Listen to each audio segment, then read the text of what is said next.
y vi volar por en medio del cielo a otro ángel que tenía el Evangelio eterno para predicarlo a los moradores de la tierra, a toda nación, tribu, lengua y pueblo.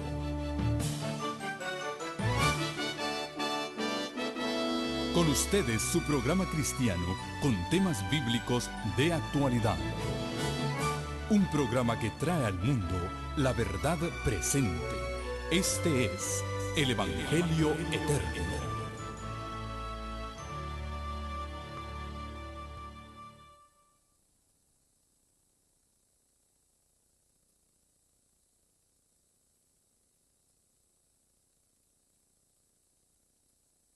Reunidos aquí en Palma de Mallorca, les damos la bienvenida a cada uno de ustedes, también a aquellos que a través de la pantalla nos están viendo. Estamos en la hermosa isla de Mallorca, muy cerca de la ciudad capital de Palma, en una zona que se llama Arenales. Y hemos estado gozando ya de nuestro campamento. Me toca iniciar en esta hora una presentación que considero de tremenda importancia para el pueblo de Dios en el tiempo del fin. El salmista nos dice: tu camino, oh Dios, está en el santuario.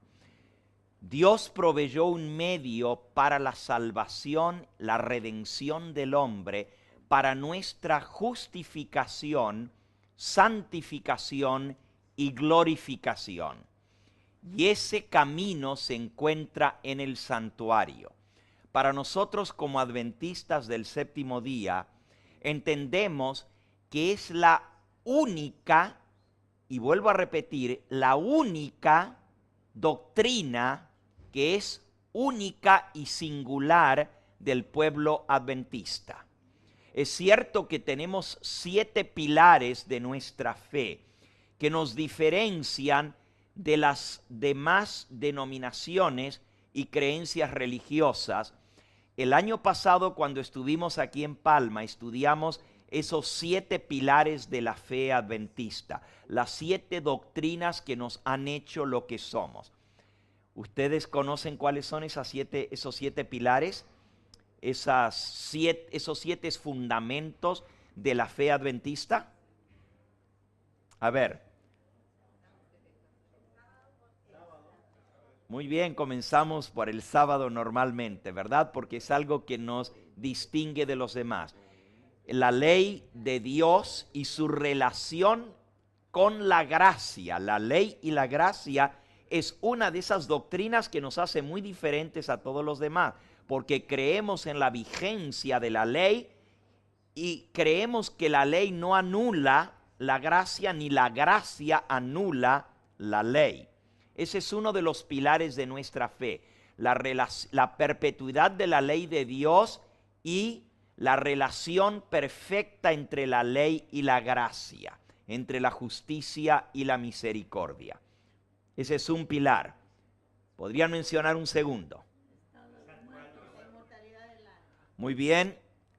La no inmortalidad del alma. Creemos que la salvación es solamente en Cristo y que solamente aquellos que tengan a Cristo tienen vida eterna. Por lo tanto, el que no tiene a Cristo no va a vivir eternamente. Su alma va a perecer eternamente. Y también creemos que en el momento de la muerte, los muertos están dormidos y nada saben. Esto nos diferencia de otras creencias religiosas. Van 2, son 7 los pilares de nuestra fe. Muy bien, el santuario es otro de estos pilares. Dios nos reveló esta verdad del santuario que viene a explicar no solamente el chasco por el cual pasó el movimiento adventista en 1844, pero nos muestra toda una gama de verdades. Del santuario salen todas las verdades para el pueblo de Dios. Y es el fundamento sólido de nuestra fe. Entendemos que el santuario incluye no solamente el plan de salvación, pero también la propiciación final, el juicio investigador, el fin del tiempo de gracia, todo esto está incluido dentro del santuario. Van 3 pilares, un cuarto. No, el bautismo por inmersión, aunque es una doctrina que creemos y aceptamos plenamente, no es única de la Iglesia Adventista. Muchas otras iglesias comparten esta misma doctrina que nosotros. Muy bien, el sábado, lo mencionaron al comienzo, es uno de esos pilares de nuestra fe. La relación entre la ley y la gracia es uno, y eso por supuesto muestra lo que es la justificación por la fe, el primer pilar, ¿no es cierto? La relación entre la ley y la gracia y la justificación por la fe. El número 2, el estado de los muertos. El número 3, el santuario y el juicio investigador. El número 4, el santo sábado. Número 5, se están olvidando lo principal. La segunda venida de Cristo es una fe adventista que hace latir nuestro corazón, pero no es única con el pueblo adventista. Compartimos esta doctrina con muchas otras iglesias. Si bien es una doctrina principal de las 27, no es una de las 7 que constituye pilar de nuestra fe. El don de profecía es una de esas características peculiares del pueblo adventista del séptimo día. Creemos en los dones espirituales y específicamente en el don profético. Muy bien, van 5. Nos falta uno que es vital. Es nuestra razón de ser como pueblo adventista. Es la misión que Dios nos dio para proclamar a toda nación, tribu, lengua y pueblo. No, la evangelización no es doctrina, esa es práctica. El mensaje de los 3 ángeles, el triple mensaje angélico y todo lo que incluye eso que es nuestra interpretación profética de lo que es Babilonia y de lo que es la bestia y la imagen de la bestia. Y todo eso está incluido en el mensaje de los 3 ángeles. Podríamos llamarle el triple mensaje angélico o podríamos llamarle también el mensaje profético adventista. Bueno, han mencionado 6 de los 7 pilares de la fe adventista. ¿Cuál es el séptimo? No, el diezmo lo compartimos con otras iglesias. Exactamente. La reforma pro salud es otro de esos pilares que nos distinguen como pueblo adventista del séptimo día. Todo el mensaje completo de salud. Esos son los 7 pilares de nuestra fe. De esos 7, en esta semana vamos a estudiar ese pilar que es el santuario. El santuario está dividido en 3 departamentos vitales. Vamos a tener que pegarlo otra vez para que pueda salir bien. A ver, si alguien me ayuda, por favor. ¿Ok? Cuando usted mira el santuario, usted está viendo el centro de operaciones de todo el universo. El santuario que Dios le reveló a Moisés sobre el monte, nos dice el libro de Hebreos en el capítulo 8, que Dios le dijo a Moisés,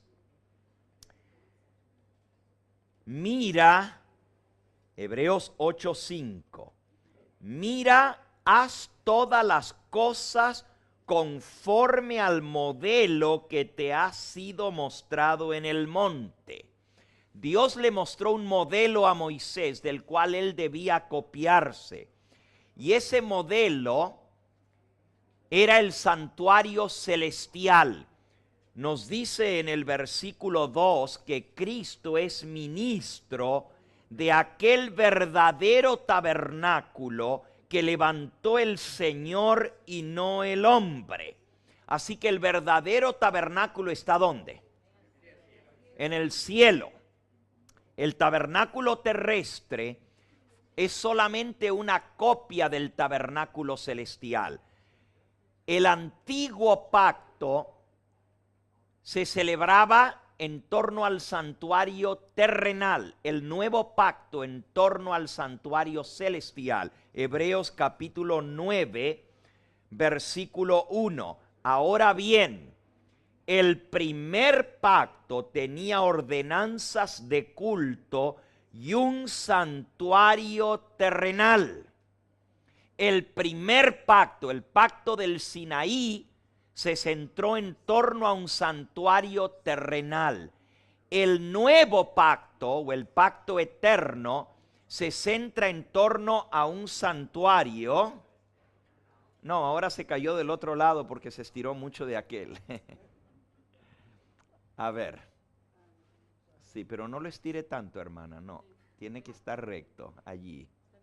Ahora está bien, sí.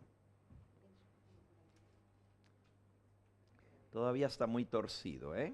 No hay que estirarlo tanto. Oh. Bueno. Muchas gracias. El santuario terrenal es el santuario del primer pacto. El santuario celestial es el santuario eterno. Es la morada del Dios Altísimo y es el santuario del nuevo pacto, o también se le conoce como el pacto eterno. Cuando hablamos del nuevo pacto, el nuevo pacto es tan viejo como Dios mismo. Se le llama nuevo pacto porque tomó el lugar del pacto hecho por Moisés al pie del monte Sinaí, o más bien fue ratificado después del Sinaí. Sin embargo, es el pacto que Dios celebró entre él y su Hijo desde la eternidad. La Biblia nos dice que ese pacto fue un pacto eterno entre el Padre y el Hijo sobre el monte del pacto. Y en el libro a los Romanos, en el capítulo 16, igual que en el libro de Efesios, se nos habla de ese misterio que estaba oculto desde edades eternas. Romanos capítulo 16, dice el versículo 25, y al que puede confirmaros según mi evangelio y la predicación de Jesucristo, según la revelación del misterio que estaba mantenido oculto desde tiempos eternos, pero que ha sido manifestado ahora por las Escrituras de los profetas, según el mandamiento del Dios eterno, y se ha dado a conocer a todas las gentes para que obedezcan a la fe. Así que este misterio que estaba oculto desde edades eternas fue revelado a través de Jesucristo. Ese pacto que el Padre y el Hijo hicieron desde antes de la creación del mundo, que el Hijo se comprometía a ser garante del pacto de salvación, es el pacto eterno, es el nuevo pacto. Se le llama nuevo porque vino a ser ratificado después del pacto antiguo que se ratificó con la sangre de animales. Sin embargo, es más viejo que el viejo pacto. ¿Me expliqué lo que dije? Parece una contradicción porque se le llama nuevo pacto y sin embargo es tan antiguo como Dios mismo. Gira en torno al santuario celestial. Lo que nosotros vemos aquí es un gráfico, un dibujo solamente del santuario terrenal. Y este fue hecho a copias del santuario celestial. Ahora, cuando usted mira al santuario, recuerde que en la mente hebrea usted tiene que leer de derecha a izquierda. Nosotros leemos de izquierda a derecha, ¿ok? Pero en la mente hebrea ellos escriben de derecha a izquierda y todo va desde la derecha hacia la izquierda. No voy a entrar a discutir si esto es bueno o malo. Para nosotros que estamos acostumbrados de aquí para allá, nos parece raro. Sin embargo, la mano derecha es la mano derecha. Nos manejamos más con la mano derecha. Lo lógico es comenzar de derecho a izquierdo. Por eso cuando usted mira el santuario, nunca lo mire de aquí hacia allá. Tiene que mirarlo desde el este hacia el oeste. Así también sale el sol, hermanos. El sol no sale por el oeste. El sol se mete en el oeste, ahí termina el día y comienza por el este. Por lo tanto, nuestra mente fue creada para entenderlo de esta manera. Cuando nos acercamos al santuario, el primer compartimiento del santuario es lo que se conoce como el atrio. Luego sigue el lugar santo y luego sigue el lugar santísimo. Siento mucho que este dibujo no esté hecho a proporción, no está proporcionado.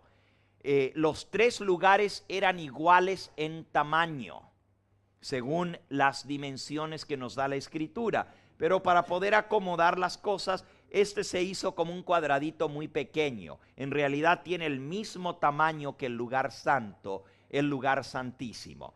Así que imagínense tres espacios iguales. La primera parte del santuario se conoce como el atrio o el patio del santuario, pero es en donde se celebran los servicios diarios del santuario en el santuario terrenal. Luego viene la parte llamada el lugar santo y finalmente la parte llamada el lugar santísimo. Nosotros esta semana vamos a entrar por la puerta del santuario, vamos a aprender lo que se logró en el atrio y luego pasaremos al lugar santo para finalmente concluir en el lugar santísimo. No le voy a dedicar mucho tiempo al atrio y al lugar santo, porque quiero concentrarme más en la obra de Cristo en el lugar santísimo. Estos tres compartimientos del santuario representan las tres etapas en el plan de salvación y también representan las tres obras de Cristo y las tres obras del Espíritu Santo en la vida del creyente. El atrio representa la conversión. El lugar santo es la obra de la santificación y el lugar santísimo es la obra de la glorificación. También le conocemos como la obra de la perfección para el juicio, porque nadie que no sea perfecto pasará por el juicio. Obviamente la perfección no está en nosotros, está en Cristo, pero Él tiene que adjudicarnos, tiene que darnos esa perfección, porque cuando Cristo venga en gloria y majestad, nada sino aquello que es perfecto podrá mantenerse en pie. Dice el Señor en su palabra, primera de Pedro capítulo 1, sed pues vosotros santos como yo soy santo. Y en San Mateo 5:48, sed pues vosotros perfectos como vuestro Padre que está en los cielos es perfecto. Para poder ver el rostro de Dios y vivir, tendremos que haber alcanzado la perfección en Cristo. A ver si me explico. Nadie que no sea perfecto puede estar en la presencia de Dios. Nos asustamos cuando pensamos en esto. Entonces, ¿quién va a ver a Dios? La pregunta de Juan fue: ¿quién podrá estar en pie en el día de su venida? ¿Quién podrá soportar su gloria cuando Él se manifieste? Es la misma pregunta que hizo el salmista en el Salmo 15. Dice así: Jehová, ¿quién habitará en tu tabernáculo? ¿Quién morará en tu monte santo? ¿Quién podrá habitar en el tabernáculo de Jehová? ¿Quién podrá entrar en la morada del Todopoderoso? ¿Quién podrá estar en su monte santo? Y la respuesta es así de sorprendente: el que anda en integridad y hace justicia, el que habla verdad en su corazón, el que no calumnia con su lengua, ni hace mal a su prójimo, ni admite reproche alguno contra su vecino, aquel a cuyos ojos el vil es menospreciado, pero honra a los que temen a Jehová, el que aun jurando en daño suyo no por eso cambia, quien su dinero no dio a usura, ni contra el inocente admitió cohecho, el que hace estas cosas no rebalará jamás. Es muy alto el nivel que Dios espera de sus hijos: andar en integridad, hacer justicia, hablar verdad. ¿Y cómo nosotros podemos alcanzar esa santidad? ¿Cómo podemos alcanzar esa perfección? En el libro El conflicto de los siglos, a ver si lo puedo alcanzar, está un poquito difícil aquí. Aquí arriba de la mesita, por favor. Muchas gracias. Gracias. En el libro El conflicto de los siglos, en la página 478, página 478, dice así: los que vivan en la tierra, cuando cese la intercesión de Cristo en el santuario celestial, o sea, cuando Cristo salga del santuario, los que estemos en esta tierra vivos, deberán estar en pie en la presencia de un Dios santo, sin mediador. Sus vestiduras deberán estar sin mácula, sus caracteres purificados de todo pecado por la sangre de la aspersión. Por la gracia de Dios y sus propios y diligentes esfuerzos, deberán ser vencedores de todo pecado. Mientras se prosigue el juicio investigador en el cielo, mientras que los pecados de los creyentes arrepentidos son quitados del santuario, debe llevarse a cabo una obra especial de purificación, de liberación del pecado entre el pueblo de Dios aquí en la tierra. Cuando esta obra haya quedado consumada, entonces los discípulos de Cristo estarán preparados para su venida. Ahora, a ver si entendemos esto, hermanos. Nosotros decimos: Cristo viene, prepárate. ¿Pero qué significa prepararse?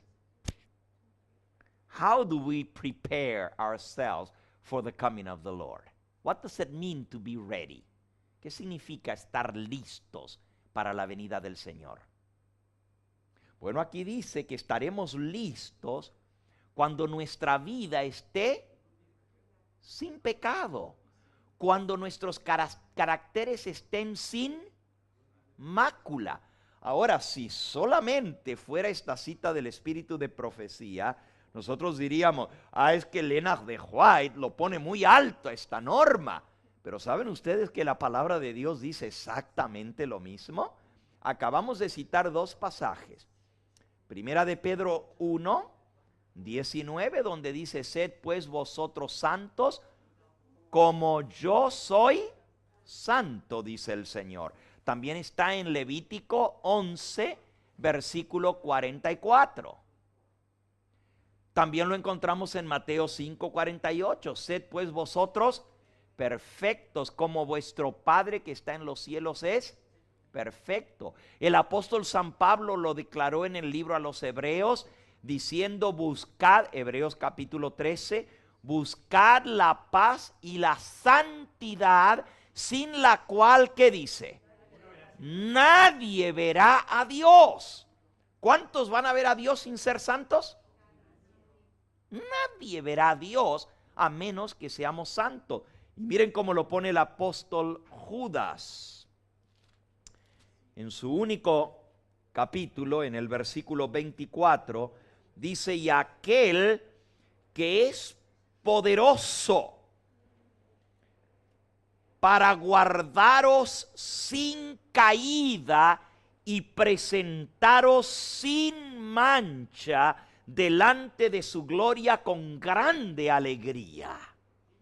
Cuando Cristo aparezca en su gloria, Él nos va a presentar delante de Él con grande alegría, pero dice que nos va a presentar sin mancha, y por eso Él nos va a guardar sin caída. Hay muchos hoy en día que dicen que eso es imposible, que no se puede vivir sin caer en este mundo, porque somos pecadores y todos vamos a pecar hasta el día en que Cristo aparezca en las nubes del cielo.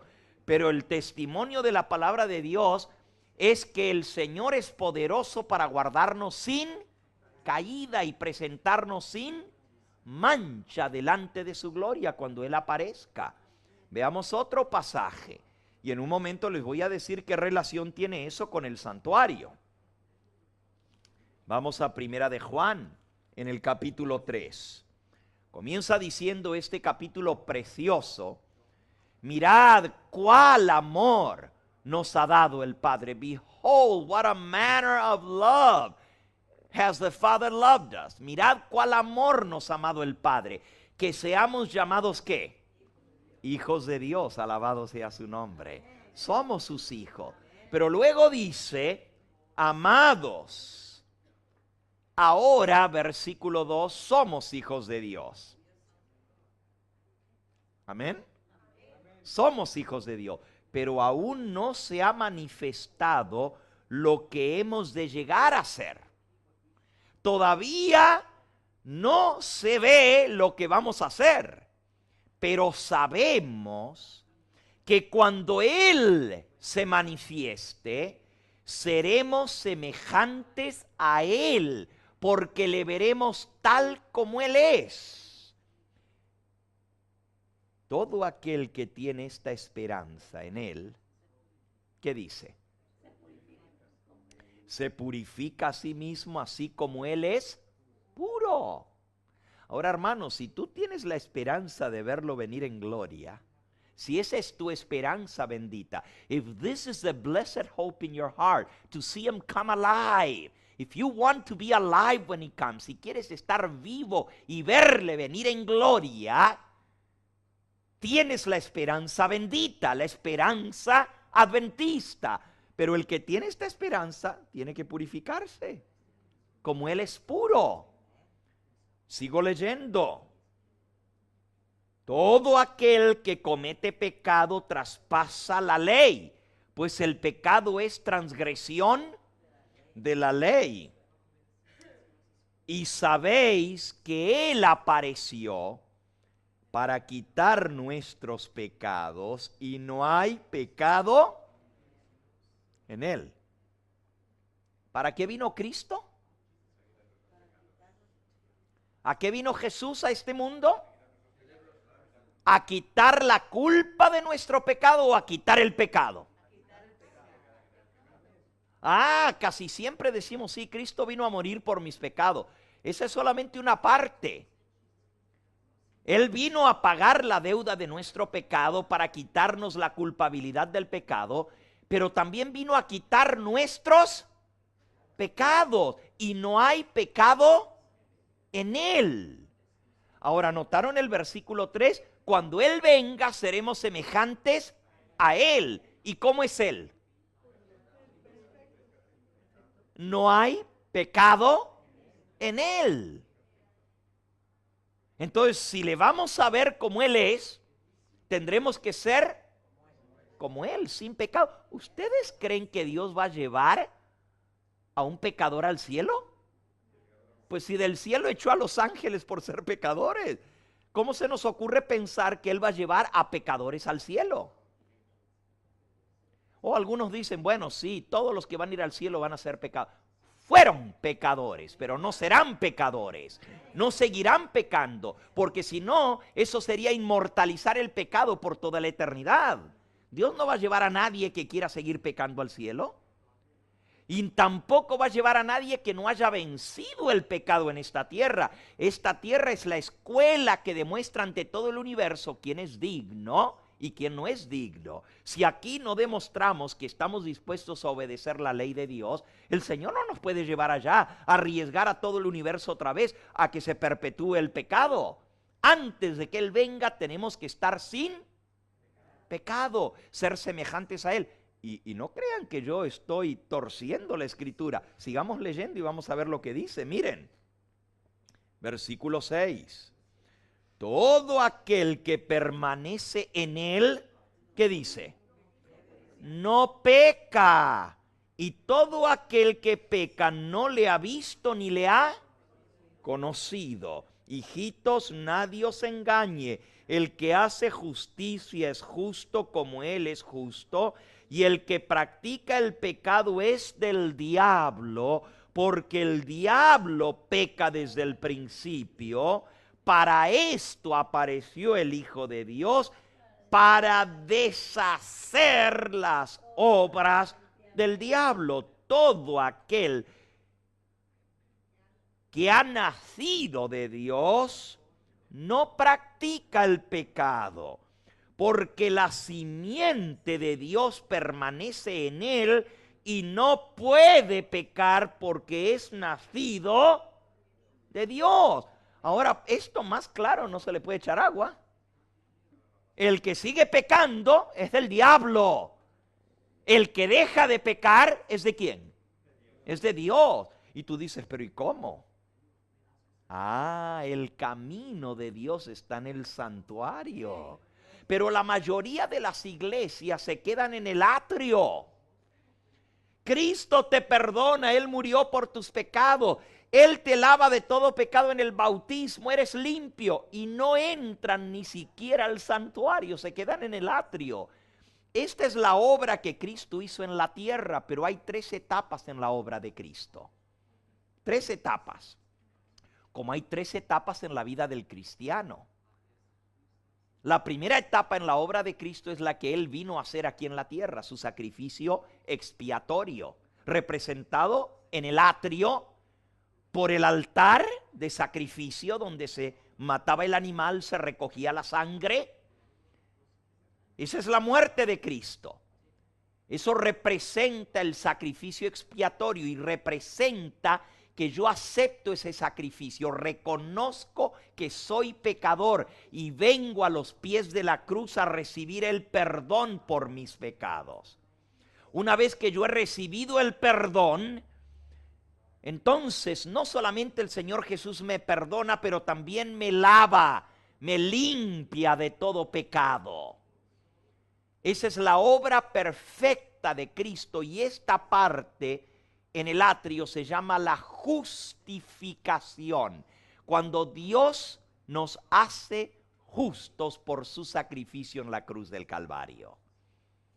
También el bautismo representa la muerte y la resurrección de Cristo. Aquí está la muerte, aquí está la resurrección.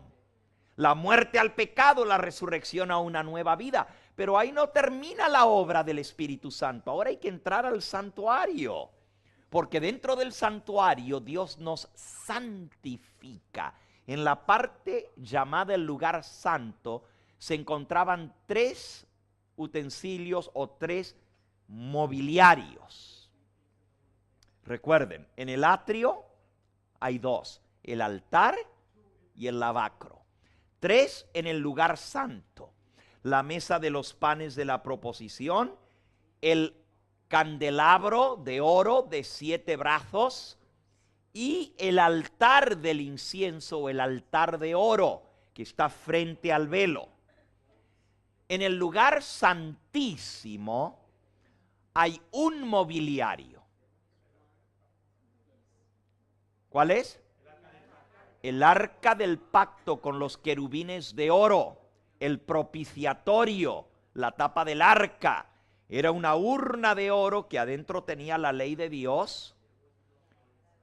Los querubines eran parte del propiciatorio, tapaban el arca. Ahora, ¿cuántos muebles hay en el santuario en total, pues?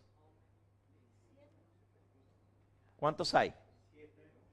¿Cuáles son los 7, pues?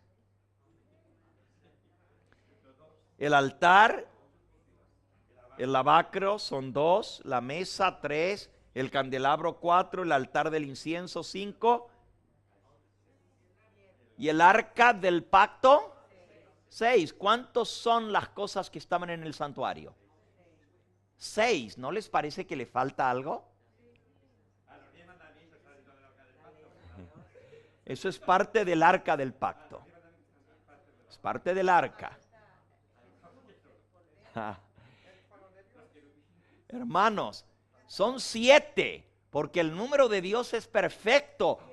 Se les ha olvidado que en medio de los 2 querubines está la Shekinah. La Shekinah es el número 7, perfecto, la presencia de Dios, porque todo esto no valdría nada si Dios no estuviera allí, ni siquiera fuera santuario. Porque lo que lo hace santo y lo que lo hace santísimo es la presencia de Dios. Cuando la Shekinah se retiró del templo, ¿se acuerdan? Antes de la destrucción de Jerusalén, la presencia de Dios se retiró del santuario y en ese momento ya Dios no estuvo más. Por eso el santuario fue destruido. Si Dios hubiera estado allí, ¿ustedes creen que el hombre podría destruir a Dios? La presencia de Dios. Se pudo destruir el santuario, el templo, porque ya Dios no estaba en él. Eran paredes, eran utensilios, eran mobiliarios, pero sin la presencia de Dios no tenían valor alguno. Imagínense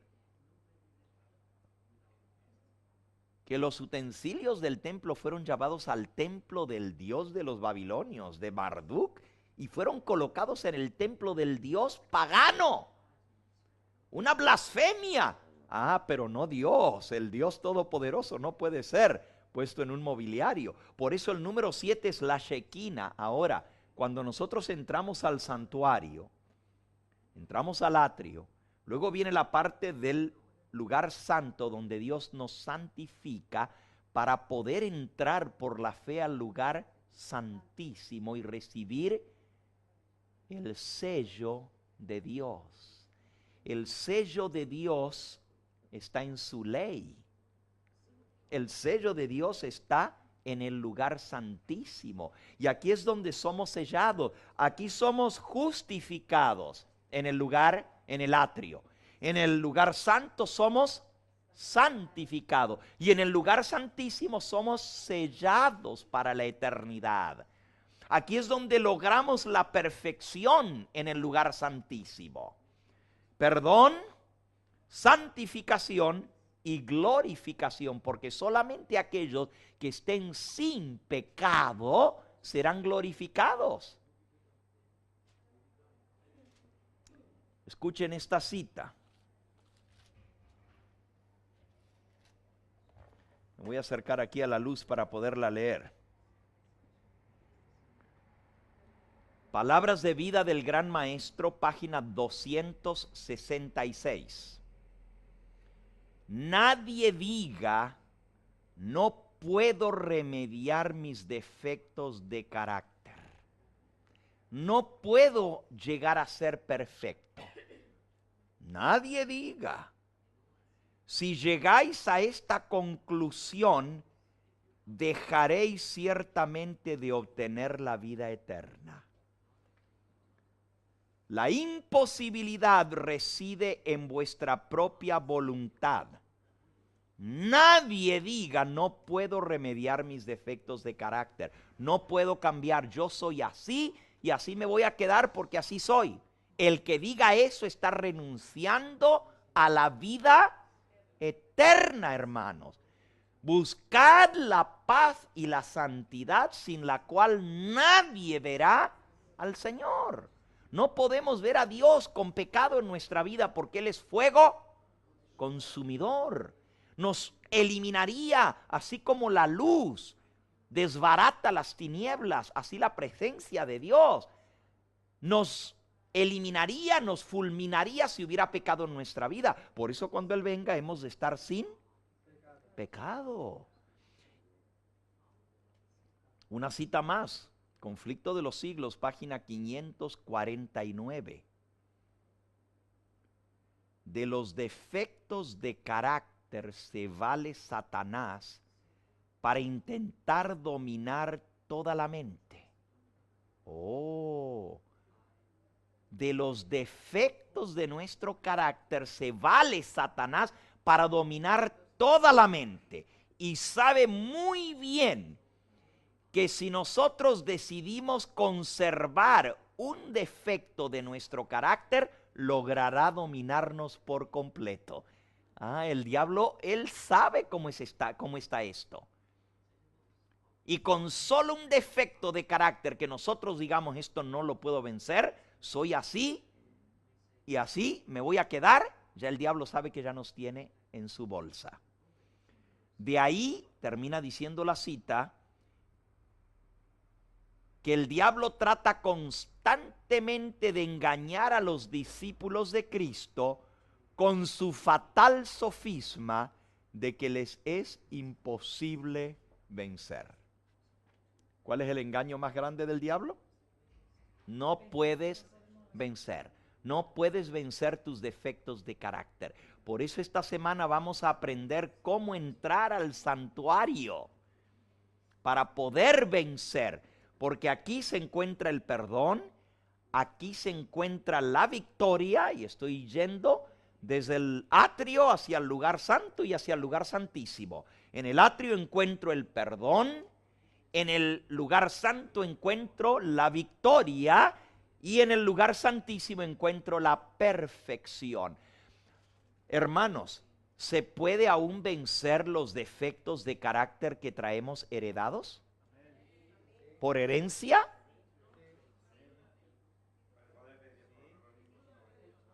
¿Se puede? ¿Y el que nace homosexual porque lo trae en sus genes, puede vencer eso? No hay pecado ni defecto de carácter, ya sea heredado o adquirido, que no pueda ser vencido por el poder de Cristo. Ese es el mensaje adventista, que en el santuario hay salud, en el santuario hay sanidad, en el santuario no solamente hay perdón, sino hay limpieza y hay poder para vencer en Cristo Jesús. En eso nos diferenciamos de todas las demás iglesias. La mayoría se queda en el atrio. Jesús te perdona, Jesús te lava tus pecados, arrepiéntete. Y siguen todos los días pidiendo perdón y perdón por el mismo pecado, porque no han aprendido que si entran al santuario, en el santuario hay poder para vencer. Y vamos a aprender cómo Dios nos fortalece. ¿Ustedes creen que un cuerpo débil puede estar fuerte? Bueno, para eso se necesita comer el pan, para estar fuerte. ¿Puede una persona que anda a tientas tocando no caerse o tropezar por más que quiera? Ayer veíamos nosotros al hermano, nuestro querido hermano que nos visita de las Canarias, y la primera impresión cuando yo lo vi fue que se golpeó su cabeza en la columna en el aeropuerto. Y lo primero que me vino a mi corazón es, puede ser que sea el hermano Alfredo. Cuando le vi, por más que él iba muy agarradito del hermano Claudio, de todos modos tropezó. ¿Por qué? Porque no tiene la visión. Sin visión, sin luz, nosotros tropezamos. Entonces, ¿qué sucede? Por más que nos cuidemos como cristianos, vamos a tropezar, pero el que tiene la luz que viene del santuario, la luz que viene del candelabro de 7 brazos, no tropieza jamás. ¿Cómo leímos en el Salmo 15? El que hace estas cosas no tropezará jamás. ¿Te gustaría saber cómo vivir una vida sin tropiezo? Pues solamente entrando al santuario. ¿Quién habitará en tu tabernáculo, Dios santo? El que hace estas cosas no tropieza Jamás. Ese es el plan de Dios.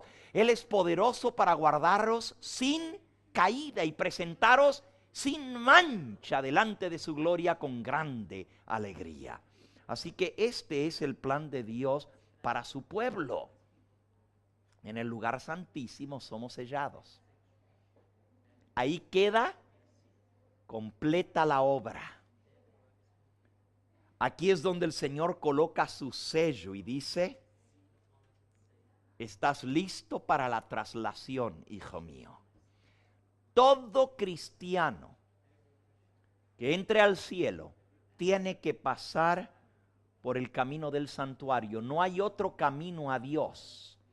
Enoc entró al cielo. ¿Por dónde creen ustedes que entró? Solo hay una puerta y Cristo dijo: yo soy la puerta. No hay otra puerta porque todo el santuario representa la obra de Cristo. Y Él lo hizo tan fácil que hasta un niño lo puede entender. Por eso Él nos dio estos gráficos. Por eso Él lo hizo en forma real, para mostrarnos lo que trae el pecado. Pues hizo que los seres humanos tuvieran que matar un corderito, para que entendamos lo terrible que es la muerte. ¿Se imaginan la primera vez cuando Adán y Eva pecaron? Ellos no sabían lo que era la muerte. Nunca antes la habían visto ni experimentado. ¿Puede un niño entender lo que es la muerte? Al niño se le muere la mamá y la sigue clamando, la sigue pidiendo. ¿Y cuándo viene mi mami? ¿Cuándo viene mi mami? Y el niño llora porque no entiende lo que es la muerte. Todavía no ha madurado lo suficiente para saber que no la va a ver más, ni va a volver más la mamá. La muerte es separación definitiva, humanamente hablando. Y hasta que el niño comienza a madurar, comienza a entender lo terrible que es la muerte. Adán y Eva no entendían lo que era la muerte. Pero cuando Dios llamó a ese corderito por nombre, recuerden que la Biblia dice que Adán había puesto nombre a todos los animales.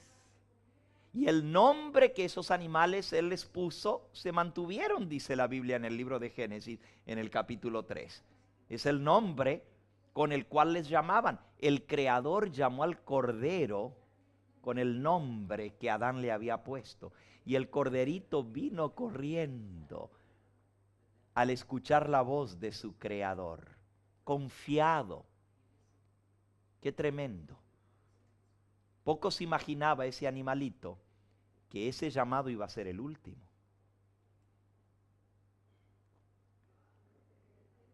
Y en confianza se echó a los pies de su Creador. Y ahora Dios comienza a darles la lección práctica en el altar. Aquí en el atrio. Les comienza a mostrar lo que es la muerte. Y les dice: la paga del pecado es muerte. Pero una cosa es decirle a un niño la muerte y el niño no entiende porque nunca la ha visto ni la ha experimentado. Adán y Eva no entendían. Entonces Dios toma la daga y la coloca en las manos de Adán y le dice: la paga del pecado es muerte. Y si tú no quieres morir, tienes que aceptar el sustituto. Ahora vas a confesar tu pecado sobre la cabeza de este animal. Y así simbólicamente el pecado se traspasa al sustituto, el animalito inocente.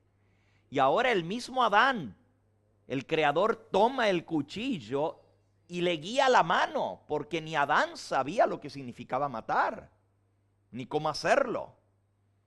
Y descarga con un golpe terrible sobre la garganta de ese animalito, que en el momento en sentir el dolor en su garganta y la sangre comienza a salir a borbotones, el animal pega un balido.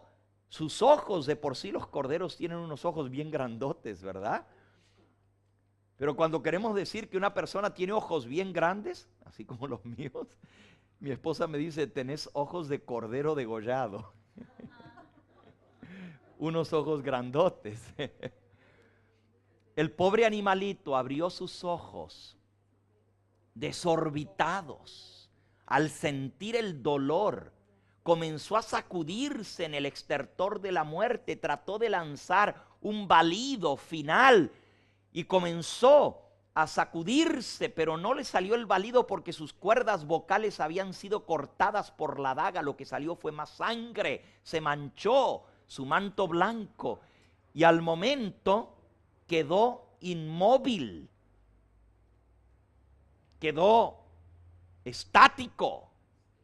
Nunca más iba a jugar con Adán y Eva, nunca más iba a venir a quien lo alimente. Nunca más ese corderito iba a responder al amor de Adán y de Eva. Y ellos ahí comenzaron a ver, ya no los podía escuchar, ya no los podía ver, ya no los podía obedecer. Todo había terminado allí. En forma bien gráfica, Dios le mostró a Adán y Eva lo que era la muerte. El santuario es una manifestación gráfica del plan de salvación. Dios no necesita meternos en el agua para lavarnos, pero Él sabe que así lo entendemos, ¿verdad? Cuando estamos sucios, pues nos lavamos. Entonces Dios dice, voy a instituir el lavacro, el bautismo, para que de esa manera experimenten lo que es la limpieza del pecado. El pecado no se ve, no se puede limpiar con agua ni con jabón. Pero Dios lo pone así en forma gráfica, visible, para que se haga real en nosotros, que captamos a través de los sentidos. Porque Él quiere que ejercitemos el sentido espiritual. Percibir las cosas espiritualmente. Y los que solamente están en el nivel carnal no pueden experimentar las cosas que son del Espíritu de Dios, porque se entienden espiritualmente. El que cree que el bautismo es el que lo lava, pues todavía está en kindergarten, en la escuela de Dios. Tiene que entender que esto es un símbolo.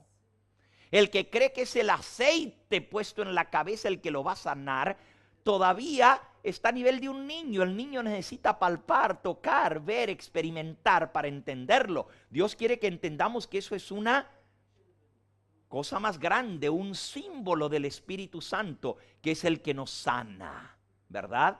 Y de igual manera el santuario era solamente una cosa física para que el hombre entendiera el plan de salvación. Pero el pecador tenía que pasar por esa puerta. ¿Algunos de ustedes se acuerdan los colores del santuario? ¿De qué era el atrio? ¿De qué color era toda la pared del atrio del santuario? No, no, ni amarilla ni azul, ni tampoco púrpura. Era totalmente blanco. Todo el atrio del templo era blanco, contrastaba con el resto de la montaña. Eso significaba que para acercarse a Dios, todo lo que está en el realm, ¿cómo se dice el realm? El ámbito. Lo que está en el ámbito de Dios es santo, porque Dios es santo. Para acercarte a Dios tienes que ser santo. Todo lo que está dentro del atrio hacia adentro es santo. Y la pureza es el primer requisito para acercarse a Dios. Pero el problema es que no somos puros, somos pecadores. Entonces Dios abre un camino para entrar a la santidad. La santidad está dentro del santuario y ese camino es por la puerta. ¿Qué colores tenía la puerta?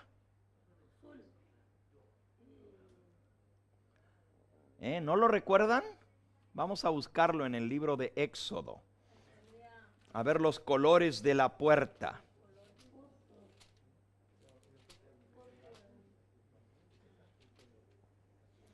Lo podemos encontrar en Éxodo.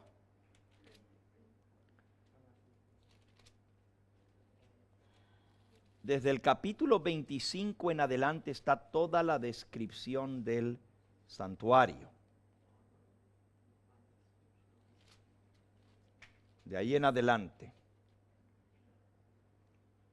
El tabernáculo está en el capítulo 26. Dice, harás el tabernáculo de 10 cortinas de lino fino, torcido,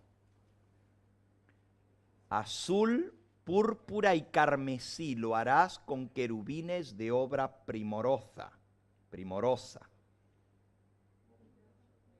Y entonces da la longitud de las cortinas.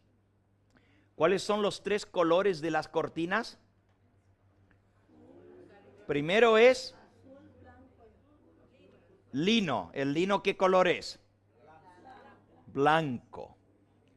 Y luego dice azul, púrpura y carmesí. 3 colores tiene la puerta. Todo alrededor es blanco. Algunos creen que eran 3 cortinas, una al lado de la otra, una azul, otra púrpura y otra carmesí. En realidad los rabinos dicen que eran 3 cortinas pero encimadas una a la otra. La interior era blanca, por eso dice de lino torcido.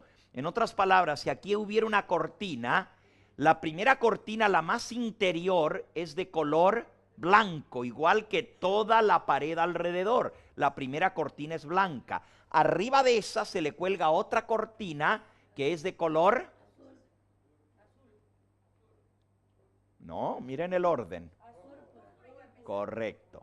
Blanco, luego viene el azul, luego viene el púrpura y finalmente viene el carmesí. Quiere decir que si usted viene de afuera del santuario y están las cortinas bajadas, ¿qué color va a haber en la puerta? No, a ver, me parece que no se están concentrando. ¿Ya tienen hambre? Entonces concéntrense. Vuelvo a repetir. Si usted tiene aquí una cortina que forma el atrio, ¿verdad? Es toda blanca. La cortina interior es también blanca, pero arriba de la blanca le colgamos un azul. Arriba del azul una púrpura y arriba de la púrpura una carmesí o roja, que es la que está afuera. Usted viene de allá. La más interior es la blanca, la más exterior es la roja. Por lo tanto, ¿qué color va a haber la puerta? Carmesí. Ahora, la puerta no estaba cerrada, solamente se cerraba de noche, cuando terminaba el servicio del santuario y se levantaban las cortinas por la mañana.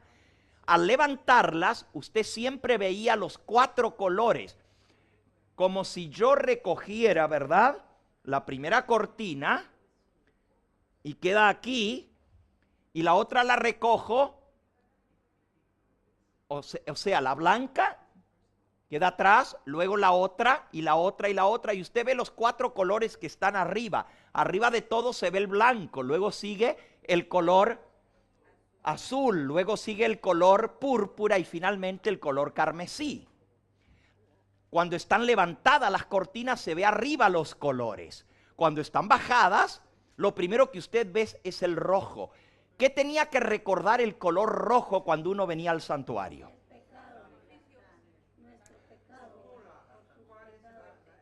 El violeta, el púrpura es el violeta, es una mezcla del azul con el rojo. Por eso el púrpura va al medio. Recuerden, usted tiene el rojo, luego el púrpura y luego el azul, ¿verdad?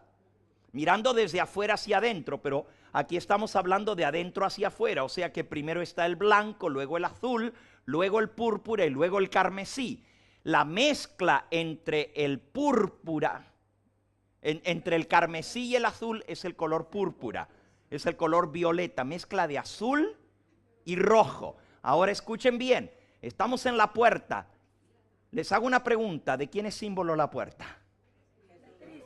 Jesucristo, Él dijo, yo soy la puerta. El que por mí entra hallará vida eterna. Así que la puerta representa a Cristo. Así como el santuario, el tabernáculo tenía 4 techos, 4 cubiertas, y también son 4, representan las 4 fases de la vida de Cristo. La puerta también lo representa a Cristo en sus 4 fases. Ahora miren qué cosa tan hermosa. Voy a tratar de explicarlo. Cuando el pecador llega, lo primero que ve es el color rojo. ¿Qué le está diciendo el color rojo?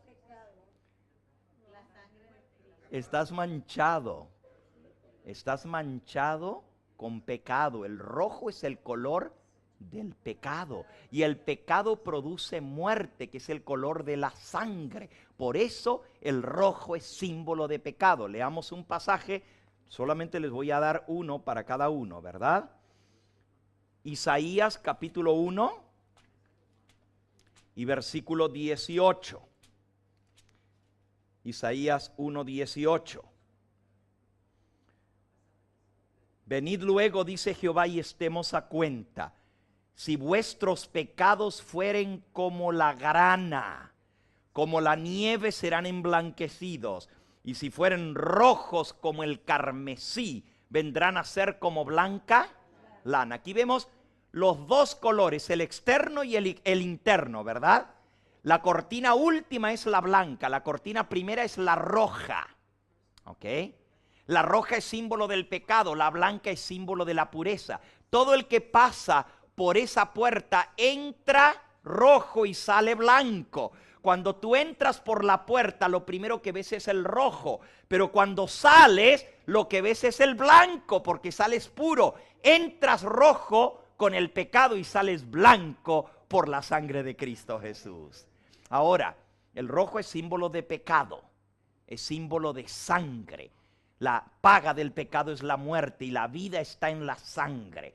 Todo pecador que viene allí ve la cortina roja que le recuerda su pecado, pero también representa a Cristo el color rojo, porque Cristo se hizo pecado por nosotros, para que nosotros fuésemos hecho justicia de Dios en él.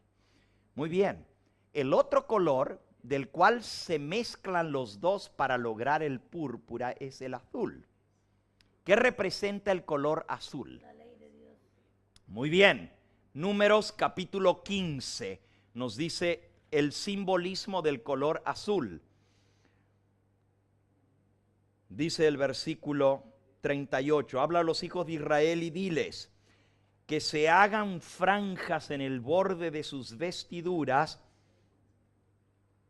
por sus generaciones, y que pongan en cada franja de los bordes de sus vestiduras un cordón de color azul. El color azul, ¿qué tenía que recordarles? Versículo 39. Y os servirá de franja para que cuando lo veáis os acordéis de todos los mandamientos de Jehová para ponerlos por obra. Así que el color azul nos recuerda los mandamientos de Dios. Yo vengo al santuario. El santuario tiene la ley de Dios dentro, que es de color azul. Ya lo vimos el sábado allá en Madrid, ¿no es cierto?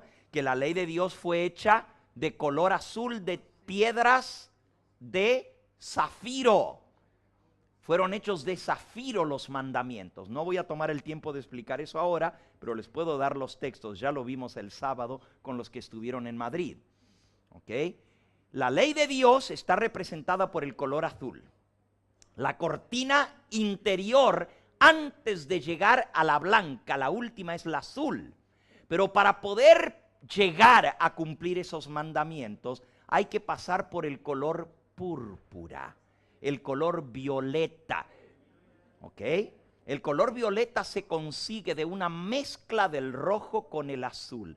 Miren qué tremendo. ¿Quién fue el que cargó el manto púrpura por nosotros? ¿Se acuerdan de? Creo que está en San Juan en el capítulo 19, si no recuerdo mal. San Juan capítulo 19.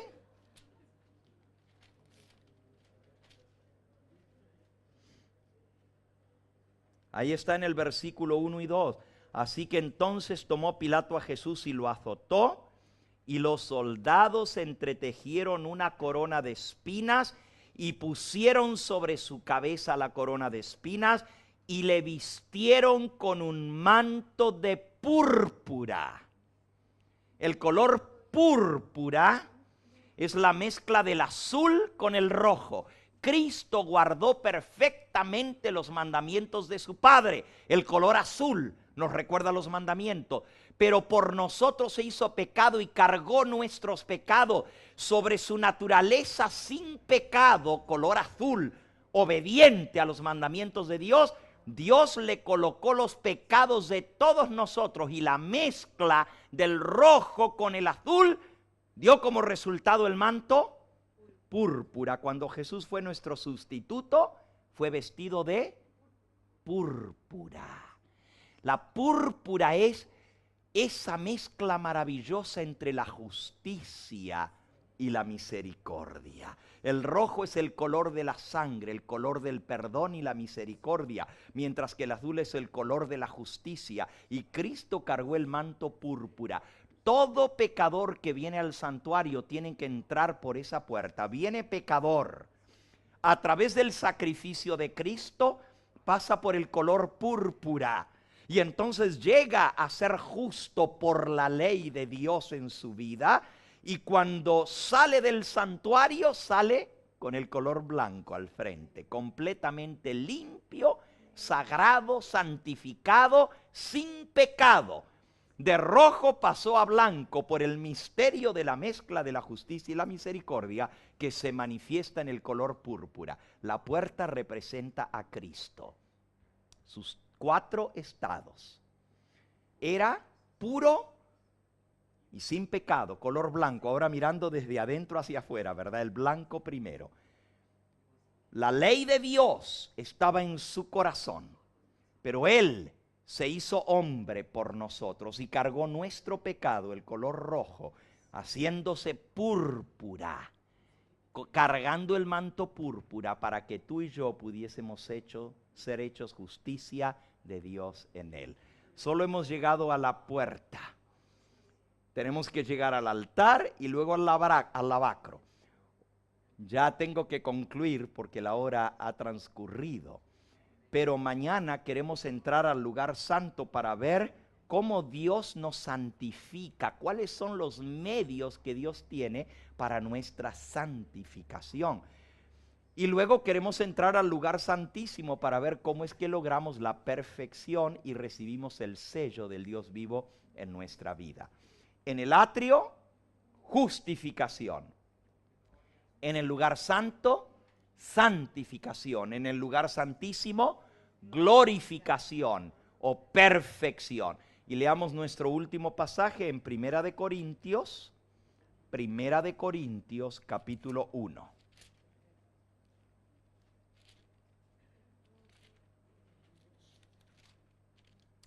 Dice allí en el versículo 30, mas por Él es Cristo, viene hablando de Cristo. Por Él estáis vosotros en Cristo Jesús, el cual, Cristo Jesús, nos ha sido hecho por Dios sabiduría, justificación, santificación y redención, para que, como está escrito, el que se gloría, gloríese en el Señor. Así que Cristo es nuestra justificación, Él es nuestra santificación y Él es nuestra redención o glorificación. La palabra redención podemos sustituirla por glorificación. Allí lo dice en el mismo libro a los Romanos, capítulo 8. Romanos capítulo 8. Dice en el versículo 23, la creación gime hasta ahora, y no solamente ella, sino también nosotros mismos, que tenemos las primicias del Espíritu. Nosotros también gemimos dentro de nosotros mismos, esperando la adopción, la redención de nuestro cuerpo. Cuando Cristo venga, va a dar el toque final de inmortalidad. va a ser la redención de nuestro cuerpo porque nos va a dar un cuerpo inmortal. Ahora escuchen, en el santuario es la sabiduría de Dios. Cristo es el santuario. Él hizo tabernáculo con nosotros. Él se hizo carne y habitó. La palabra habitar significa poner su tienda en medio de nosotros. Poner su tabernáculo. Él es el tabernáculo. Y Jesucristo por nosotros se hizo hombre. Vivió entre nosotros.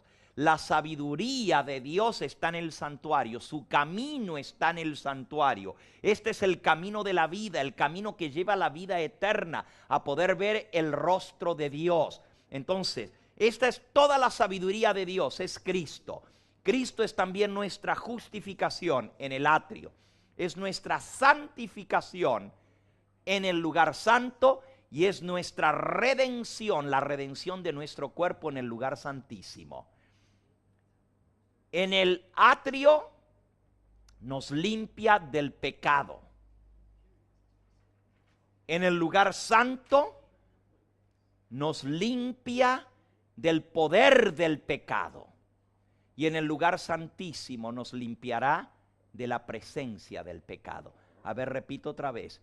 En el atrio nos redime del poder del pecado. La primera P es poder del pecado o penalidad del pecado. The first P is He delivers us from the penalty of sin. The second P from the power of sin in the holy place. And the last P from the presence of sin. The three P's. En español y en inglés coinciden las tres P's. ¿Ok?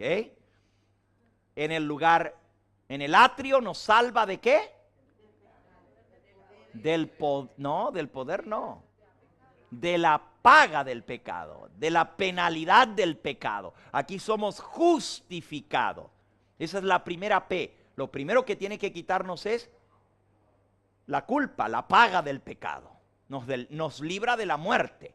En el lugar santo nos libra del poder del pecado. Porque los que se quedan aquí nunca tienen poder para vencer. Todos los días están viniendo a confesar su pecado y siguen pecando y vuelven a confesar lo mismo. Nunca han pasado al lugar santo donde Dios da poder. Y mañana vamos a ver que el poder se obtiene por tres elementos. El pan, la luz y la oración, el incienso. Los tres elementos que Dios nos da para santificar nuestra vida.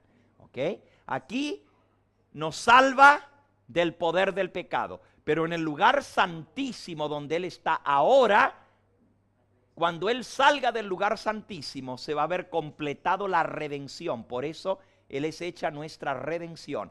Y cuando esté completada nuestra redención y tengamos el sello que dice Jerusalén, Dios, vida eterna, ese sello nos va a llevar a estar en la presencia de Él. Y por lo tanto nos va a librar de la presencia del pecado.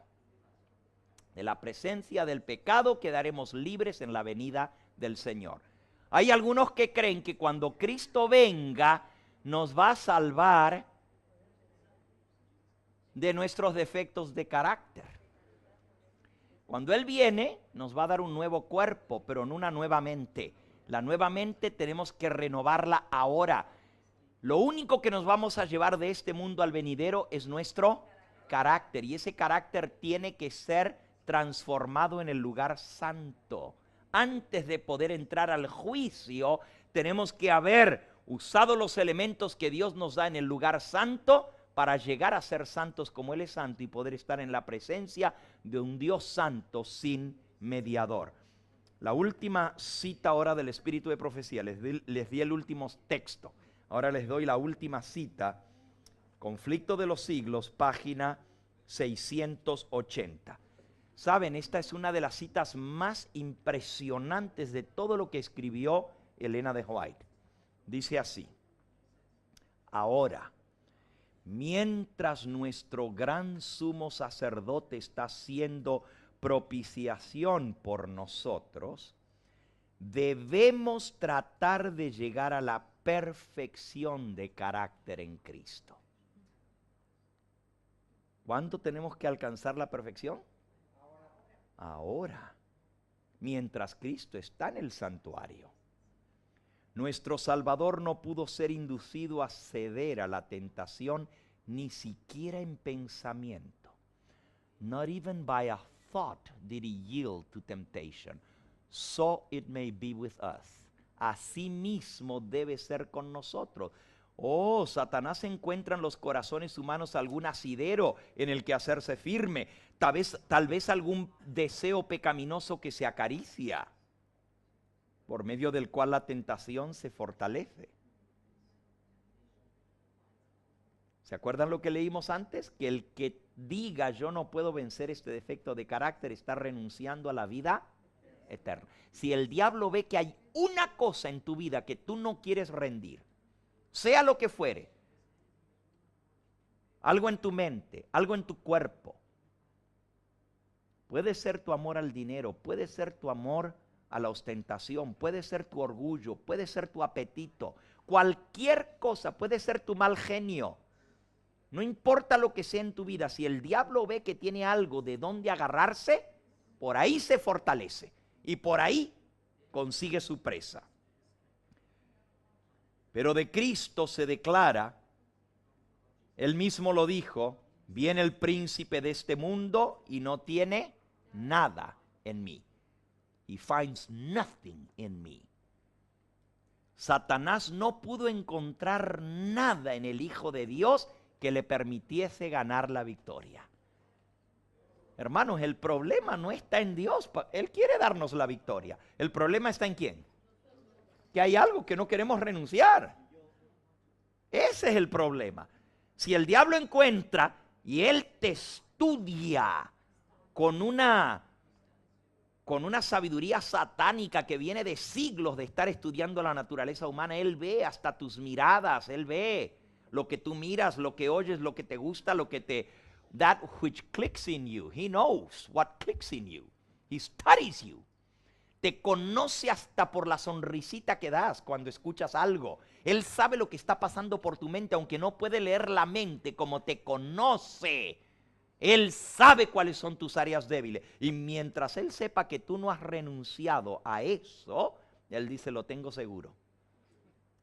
Donde el diablo se pone nervioso es cuando yo de rodillas le digo al Señor, Señor, mi problema es este. Por eso es que la confesión tiene que ser específica. De nada sirve que yo le diga al Señor, Señor, y perdona todos mis pecados, tú los conoces. No. Yo tengo que identificar cuál es el área que es mi debilidad para que el Señor me pueda dar la victoria, porque eso hace temblar al diablo. Cuando Él sabe que yo he reconocido cuál es mi problema, por lo menos por el momento, ¿verdad? Porque mañana el Señor me va a mostrar otro defecto, pero hoy está trabajando con esto, ¿verdad? Y hoy me está diciendo, esto es lo que tú vas a vencer. Y si yo reconozco y le digo, Señor, este es mi problema, ya gané la primera parte de la lucha. Bueno, esos son los que hay que sacar a la luz y el Espíritu Santo, esa es la obra. Por eso hay que pedirle al Espíritu Santo que nos revele los pecados ocultos, que no los vemos, que nos dé colirio para ver. Termina la cita. Viene el príncipe de este mundo y no puede hallar nada en mí. Satanás no pudo encontrar nada en el Hijo de Dios que le permitiese ganar la victoria. Cristo guardó perfectamente los mandamientos de su Padre y no hubo en él ningún pecado. ¿Cuánto pecado hubo en él? Ningún pecado. Esta es la condición en que deben encontrarse los que han de poder subsistir en el tiempo de angustia. Ni siquiera un pecado en nuestra vida. Y tú dices, ay pastor, pero está muy fuerte, la norma está muy elevada, ¿quién la va a alcanzar? No es Elena de White que la pone alta, ella dice lo mismo que dice la Biblia. El que sigue pecando es del diablo. El que es de Dios no sigue pecando, no peca. Y cuando Él aparezca seremos semejantes a Él, porque le veremos tal como Él es. Y el que tiene esta esperanza de verlo, se purifica a sí mismo, así como Él es puro. Y si Jesús no pecó, Él vino para deshacer las obras del diablo. Eso no es solamente vencerlo Él allá en el monte, donde el diablo le dijo, échate abajo. No es solamente vencerlo en la cruz. Cristo quiere vencer al diablo en tu vida y en la mía. Él quiere darnos la victoria en nuestra vida. Él vino para deshacer las obras del diablo en tu vida. Y vamos a aprender a través del santuario cuál es el secreto para la victoria. El secreto para la victoria está en Cristo y en el santuario, en la intercesión de Cristo. Ahí es donde conseguimos el poder para vencer. Que el Señor nos ayude en esta semana a ir paso por paso hasta llegar al lugar santísimo. Bendiciones.